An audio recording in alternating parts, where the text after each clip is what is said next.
What do you guys think? Are kipping pull-ups useful?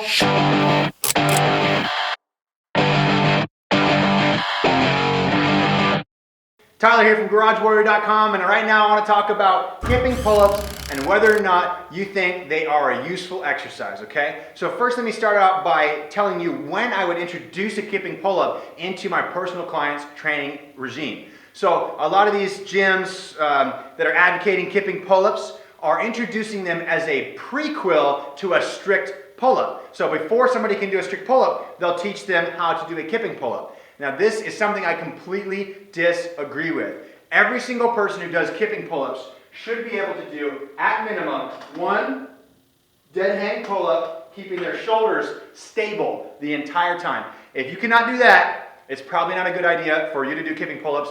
Trust me on this one. I've seen people with those loose shoulders that can't support that position learn how to do multiple reps in kipping pull-ups, and then 3 weeks later, their shoulders are dust, everything's feeling funky, they're injured, they're not working out. So do not do kipping pull-ups if you cannot do at least one strict pull-up with your shoulders in the proper position, packed and down.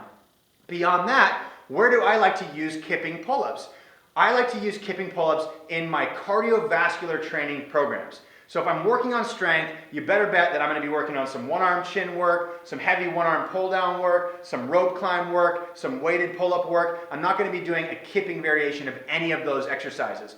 But if I'm doing some higher intensity conditioning, you'll probably find me using a mild kip, doing things like pull-ups, doing things like mountain climber pull-ups to increase the cardiovascular effect I'm getting from those workouts and increase the speed and explosive power I'm getting from that exercise. So you might see me in the gym during a cardio or conditioning day doing things like regular kipping pull-ups and really trying to keep them going fast, or you might see me doing things like mountain climber kips where you come up to opposite sides, or you might even see me doing something like a kipping muscle up in order to improve conditioning. So you have to separate kipping pull-ups as a conditioning exercise from pull-ups as a strength exercise, and that's when they become useful. So don't do a kipping pull-up unless you can do at least one strict pull-up. From there, you can learn how to do kipping pull-ups and use them in your conditioning routines, but please don't add a bunch of weight to your waist and do a bunch of kipping pull-ups as a part of your strength routine. It's not going to help you build strength, and the chances of injuring your shoulders are there. So that's when kipping pull-ups are useful. If you guys dig this video, click the like button right there. Help me spread the warrior message. Otherwise, go to GarageWarrior.com for some more tips and tricks on how to live the warrior lifestyle. Thanks so much for watching.